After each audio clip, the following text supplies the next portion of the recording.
Welcome to TheoTrade. This is Don Kaufman. Here we are. It's March 29th, 2017. You are watching the Theo Night video.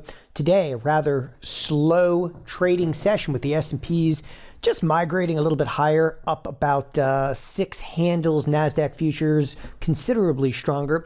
In fact, that's one of the things we're going to talk about on this Theo Night video here is we're going to do an assessment of where we're at kind of year to date. So as many of you are aware, we're coming to the end of the first quarter.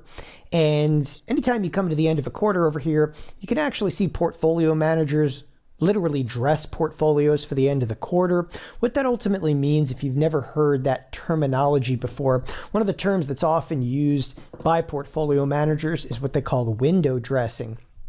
And what that means, and I'll give you a quick example. A stock, for example, like Amazon.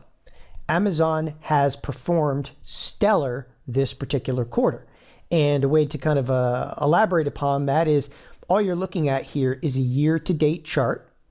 And I've actually set the chart to percentage terms. So year-to-date, Amazon's up 16%. Now, what window dressing is what portfolio manager isn't going to want Amazon in the portfolio? And it doesn't matter when you purchased Amazon, okay, as long as it's in the portfolio, okay, by March 31st. It has nothing to do with settlement. If the actual transaction took place before March 31st, then it's in there. So the theory is that they buy a couple of stocks. And, as much as in the past years of trading, I'm almost 20 years in this business, in the past years of trading, I haven't really adhered to this. It's pretty transparent today that portfolio managers, they're buying stocks that are outperforming. Look at something like Facebook, look at Amazon, look at anything technology related. Do you realize Facebook right now on the quarter is up 22%? Now, I don't look at this probably the same way many of you do. I look at this as, okay, what can I short inside of Facebook? Or, what can I short inside of Amazon over here, especially if they're being dressed for the portfolio? Even stocks like Microsoft that have done, next to nothing over many, many years is almost up 5%, okay, on a year-to-date basis here. So I started going through, again, a little bit like the year-to-date. By far and large, it's technology, obviously, that has been the best performer. And for technology, you can bring up the Qs, the QQQ, okay? And you can see the Qs are up specifically 10.6%, or more appropriately, you can actually bring up the XLK, all right? XLK, it's very similar, but it's just purely tech-driven.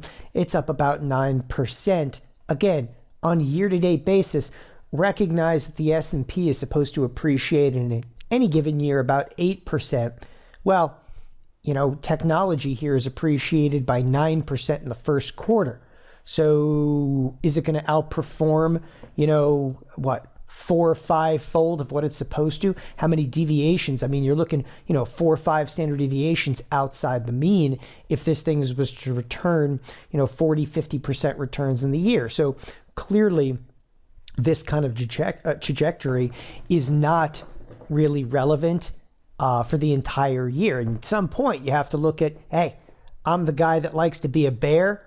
What better underlying to look at than to be a bear in something like technology out there? So I reiterate my stance on the Nasdaq as a whole. If there's a place to be short, it's the Nasdaq. But let's put that into a little bit more perspective. It's fine to say, let's go out there and just get short something. But here's the spiders. The spiders, again, on year-to-date returns about 4.5%. But I set this up, and I'm going to explain it a little bit. I'm going to come down here to load style, and I've got a wonderful little comparison chart that I've actually set up.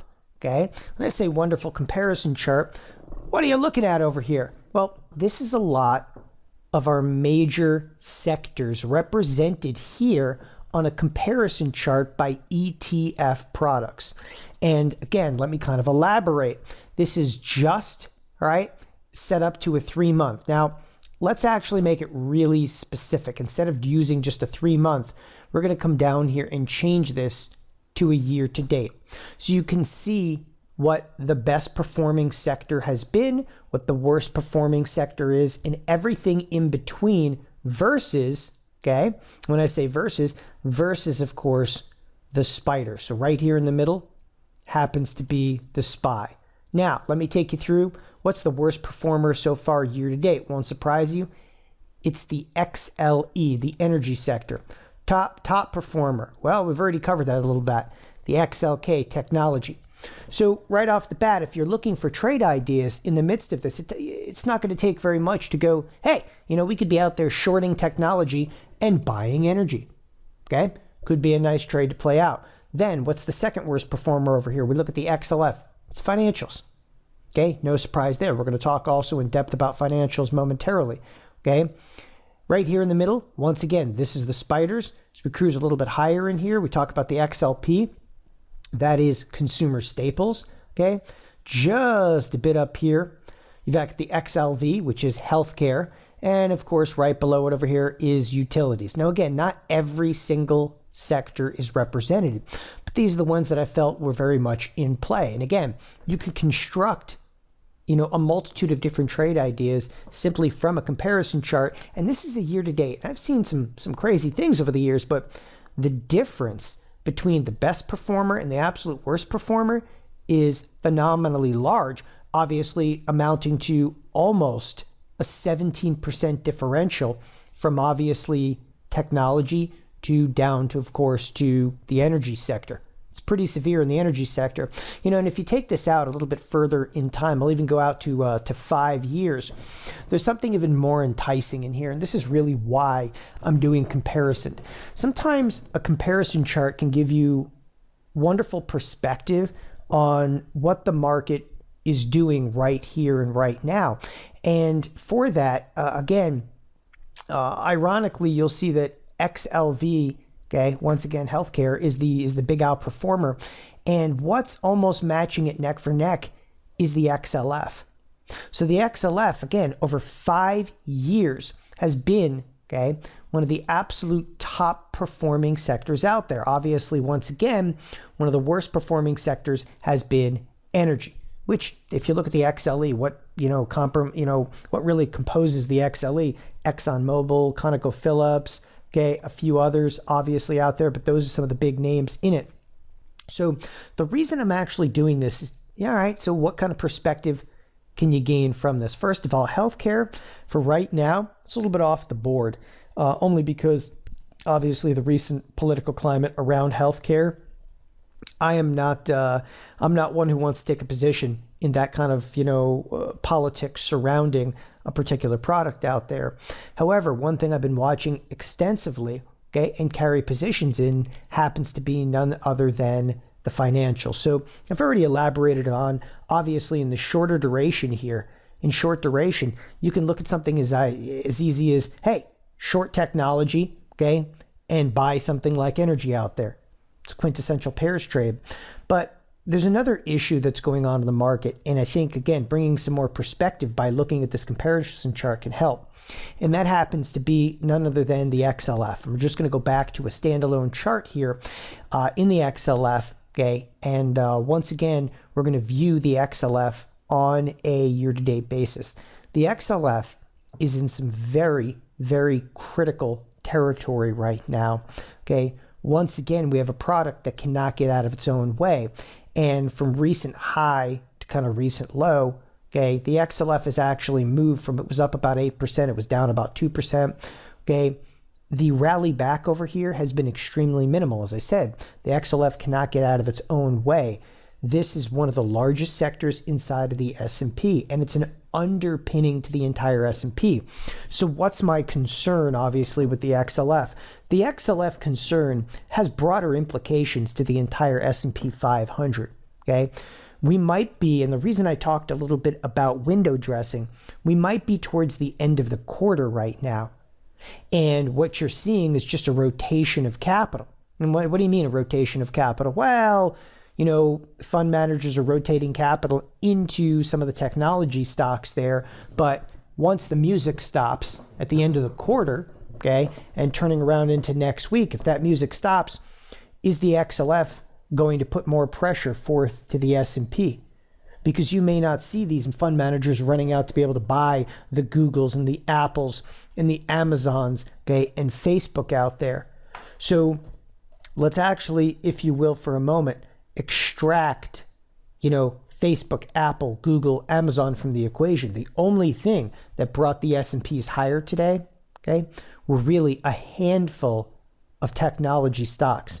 Without that, again, we have a marketplace that's, again, the underpinnings of the marketplace are in a bit of trouble still. And that has not changed. If you're not comfortable with looking at XLF from kind of, recent high to low over here, look specifically at some of the stocks in the XLF. One being, of course, Goldman Sachs. Goldman Sachs has had, a very fast decline over here from being up 5.5%, again, on a year-to-date basis, sliding all the way down, okay? And yeah, you're looking at that correctly. This is a stock that's already had a 15% correction and is off of a bounce, and it's still down 5%. And this is what I think a lot of traders are missing right now. All eyes are on the Facebooks, the Apples, and they're missing that without the financials, okay? Not only doesn't the S&P appreciate, but this will suck the market under. In addition to it, so you see financials again today can't get out of their own way. You have the bonds strengthening. Now, the bonds are the key, huge key to what's going on inside of the financials. And let me contract adjust this chart inside of the bonds over here. So in just the next couple of days, and again, this might take until the end of the quarter, okay? But the bonds cracking into and above, right, we're actually going to draw a line in the sand here, a nice even number, and I'm going to give you a nice even number. This is the ZB product, okay? The ZB above 153. The ZB gets above 153. It's good night financials, and at that point, it will, in fact, take the S&P with it. Again, the only thing that we're seeing hanging on to any upward bias to the market right now is allocation towards some of the largest caps out there. And, how long can a Facebook, an Apple, a Google, and an Amazon really hold on to gains in the marketplace? My interpretation of it, they're just buying them into the end of the quarter over here. Volatility has subsided drastically, but again, here's a day, and you want to see kind of an interesting day. Here's a day where I said there's something with the underpinnings of the marketplace that just isn't right.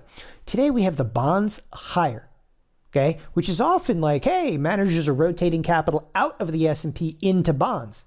Today we see the bonds higher, S&P's higher, but this is a real standout. The volatility futures actually ended the day flat.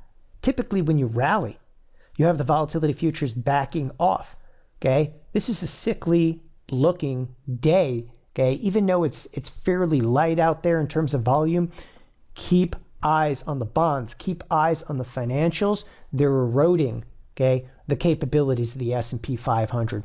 Thanks everybody for joining us here at TheoTrade. Have a wonderful evening. Bye-bye.